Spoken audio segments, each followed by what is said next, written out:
Hey there, friends, it's Nick. Right, let's talk about story hacking technique 6, which is using your pain. And we touched on this, I think, in the conflict video.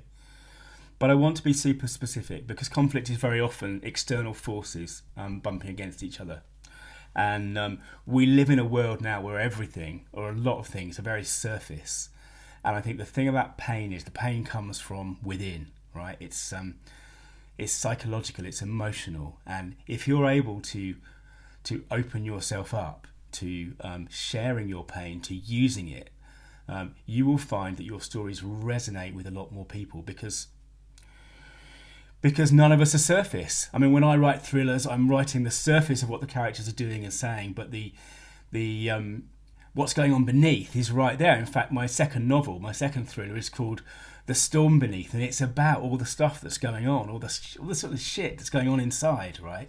And if you look at the stories I'm telling on this channel and elsewhere, you'll find that there's a lot of times when I'm unsure, or I'm afraid, or I'm doing things I'm not particularly proud of. So a classic example in the first video, the first technique video, I talked about how I was on a yacht that hit a reef, and I was actually on watch. I was alone on the deck on watch when we hit that reef, and I was sitting there in this beautiful, Caribbean night, and I had my headphones on, and I was vaguely looking out for ships. It never occurred to me there might be something under the water that would be a problem.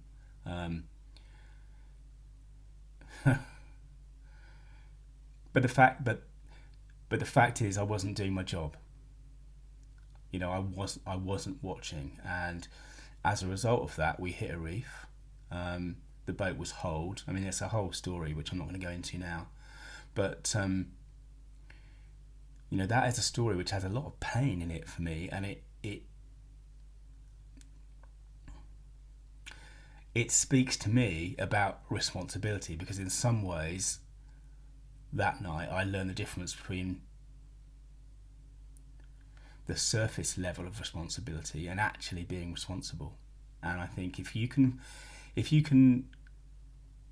find in your stories or in your life those points of intense pain, and you can use them to show how you were and how you've grown, to show a journey, they can be really powerful, because you've had moments in your life where you were supposed to be responsible and you failed, or you were afraid, or you were doing things you weren't proud of, whatever it is. And I suppose the only upside of all that stuff, that crap, is that we can use them. We can use them to learn, and we can use them to help our stories resonate with other people.